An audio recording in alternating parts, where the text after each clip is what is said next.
Assalamualaikum sahabat santri kita. Ketemu lagi sama aku. Kali ini aku bakal ngasih tahu tips untuk bermusana muslim secara syar'i di bulan Ramadan.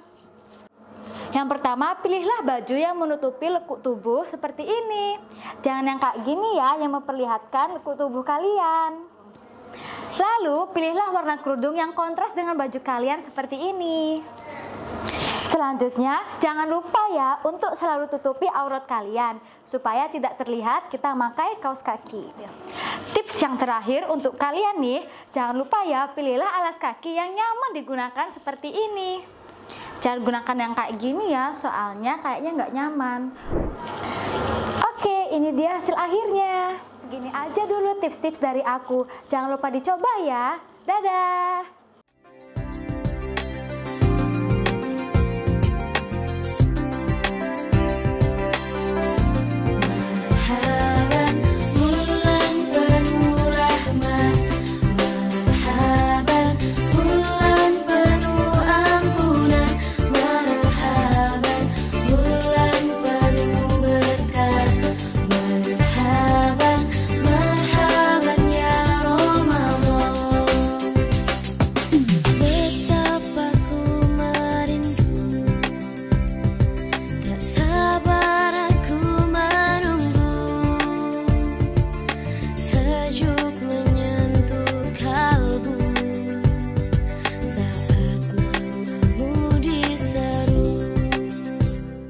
Assalamualaikum warahmatullahi wabarakatuh.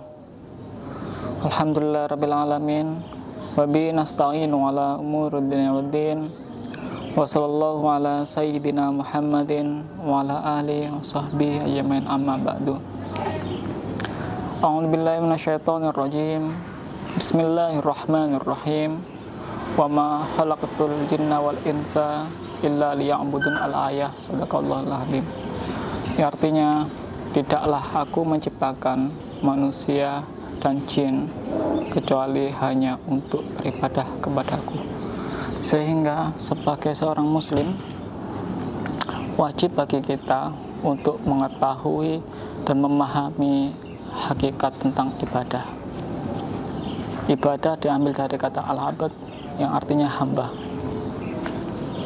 Ibadah juga bisa diartikan sebagai bentuk-bentuk kehambaan atau proses-proses kehambaan seorang hamba kepada Tuhannya.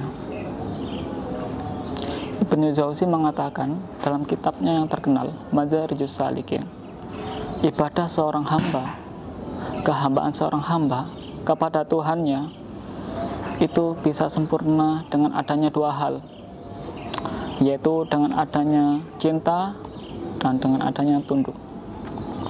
Sehingga sebagai seorang muslim, jangan sampai kita hanya menjalankan segala perintahnya dan menjauhi segala larangannya saja.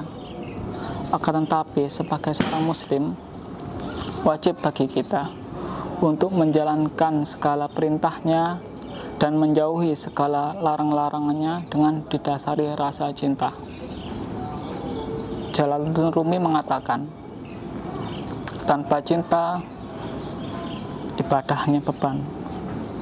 Tanpa cinta, tarian hanya rutinitas. Tanpa cinta, musik hanya bunyi. Tanpa cinta, tak satu pun jadi mutiara. Dalam hal ini, tingkatan-tingkatan beribadah atau tingkat-tingkatan penghambaan kita kepada Tuhannya itu memiliki 3 tingkatan, dan di situ ulama memberikan sebuah ibarat. Saat itu kita di posisi mana? Yang pertama yaitu tingkatan pertama adalah tingkatan diibaratkan sebagai tingkatan para pekerja pemalas. Nomor 2 adalah tingkatan para pekerja profesional. Nomor 3 adalah tingkatan para pekerja pecinta. Di antara 3 tingkatan ini kita bisa mengetahui saat ini kita di posisi yang mana. Yang pertama adalah tingkatan para pekerja pemalas. tingkatan para pekerja pemalas, yaitu seperti orang ini mau bekerja ketika ada bosnya saja, akan tetapi ketika tidak ada bosnya dia bermalas-malasan. Ibarat ini adalah ketika seorang hamba itu menunjukkan kehambaan kepada Tuhannya ketika di posisi susah, terundup, gelap, sempit, dia menunjukkan kehambaannya. Ketika dia di posisi susah, ya Allah, tolonglah hambamu ini ya Allah. Ya Allah, bantulah hambamu ya ini ya Allah. Ketika dia di posisi terundup atau dapat musibah, ya Allah, selamatkanlah hambamu ini ya Allah.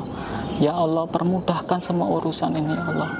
Akan tetapi hamba ini ketika di posisi lapang, mereka lalai. Ketika di posisi tenang atau di posisi gembira, mereka lalai. Ibadah-ibadah yang dulu dilakukannya dengan khusyuk, doa-doa yang dipanjatkan dengan serius, hanya sebuah rutinitas, doa-doa hanya sekedar syarat. Bahkan hamba pemalas ini mengatakan, jika di posisi lapang, hamba ini mengatakan, ya Allah, saat ini saya sedang lapang, saat ini saya sedang di posisi tenang, saat ini saya di posisi nyaman. Ntar aja ya Allah, kalau saya di posisi terundup lagi, di posisi gelap lagi, di posisi jatuh lagi, tak kembali lagi padamu ya Allah. Atau hamba ini mengatakan, ya Allah, saya sekarang sedang sibuk menjalankan aktivitas pribadi saya ya Allah, saya sekarang udah lapang, aman ya Allah. Akan tapi ntar aja ya Allah, kalau udah di posisi terundup, di posisi susah, di posisi gelap, tak kembali lagi padamu ya Allah. Sekarang saya sedang lapang, jadi saya aman. Ntar kalau jatuh, tak kembali lagi padamu ya Allah. Inilah posisi hamba pemalas yang mau bekerja, mau menunjukkan kehambaannya ketika ada bosnya saja. Nah, ini tingkatan pertama. Dan tingkatan kedua adalah tingkatan hamba profesional, tingkatan pekerja profesional,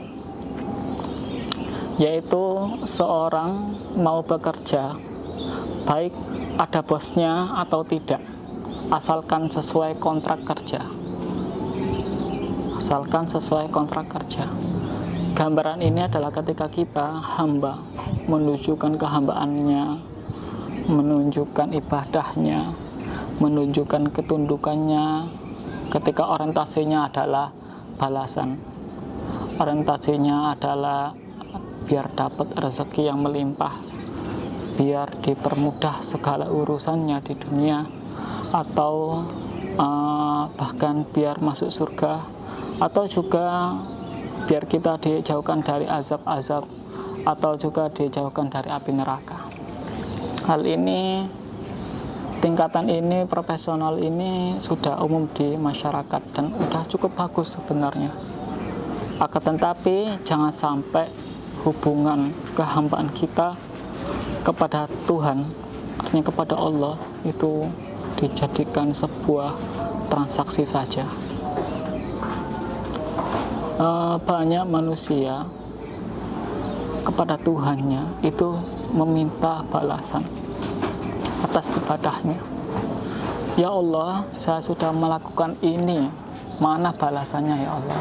Saya sudah taat kepadamu, mana balasannya ya Allah?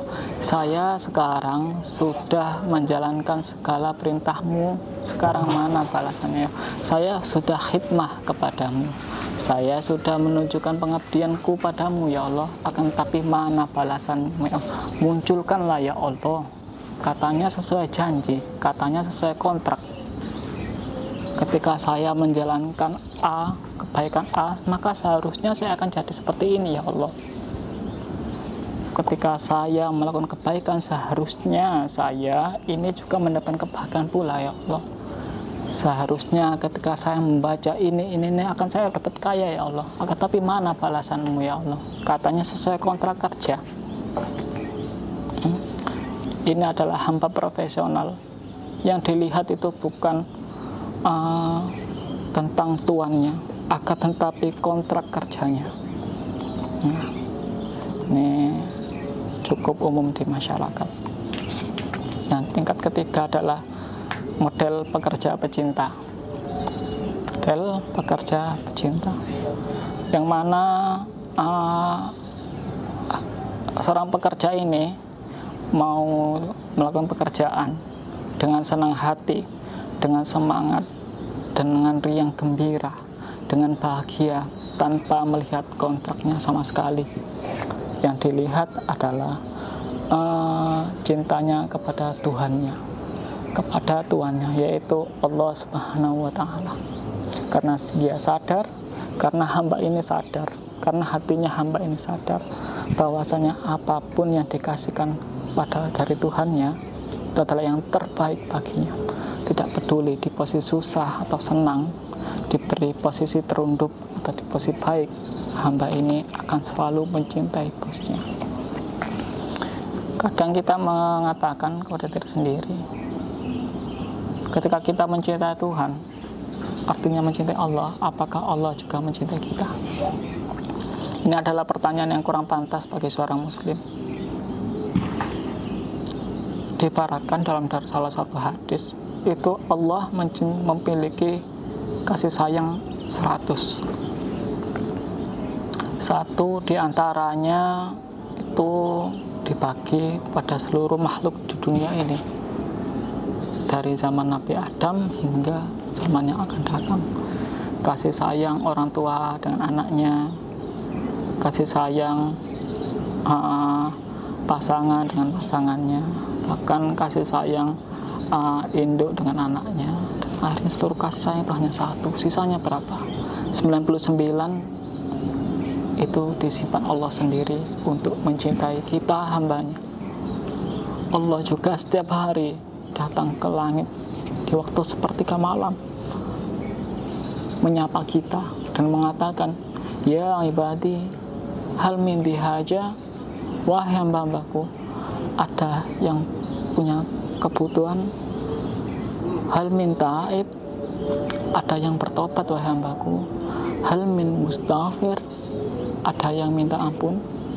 Hal ini terjadi di sepertiga malam, setiap malam. Dikisahkan juga salah satu cerita yang unik itu dari Al-Junaid Baghdadi bersama guru As-Saqati.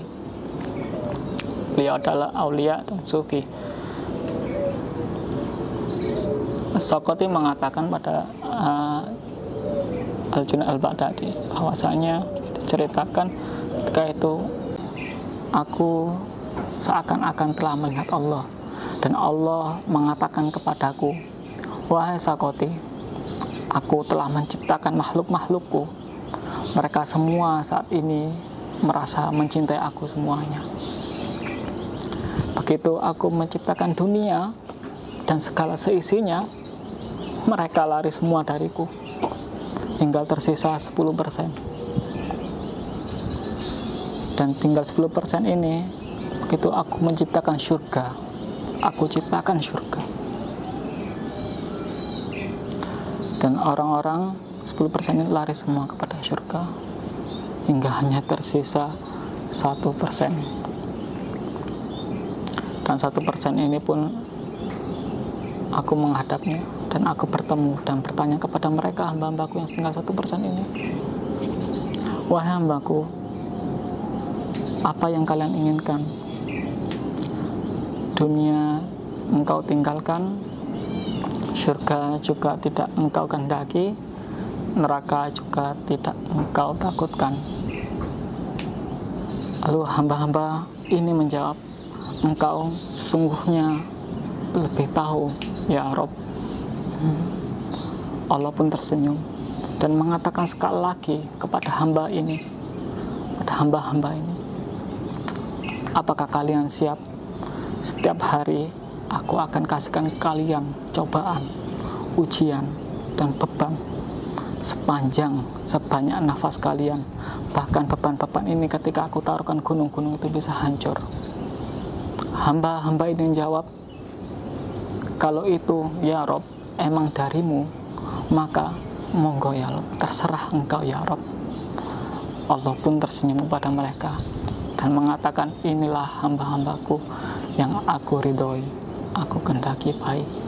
Nah, contoh-contoh ini juga terkenal di antara salah satu syair ulama sufi waliyullah juga, Rabi Adawiyah, mengatakan, ya Allah, jika aku memang menyembahmu karena mengharap surgamu ya Allah, maka hancurkan saja surganya ya Allah. Dan memang jika aku menyembahmu, menunjukkan kehambaanku kepadamu karena takut neraka, maka masukkan saja aku ke neraka itu ya Allah. Dan jika aku menyembahmu memang karena mengharapkanmu, maka selalu bukalah tirai hijabmu agar aku selalu bisa memandangimu.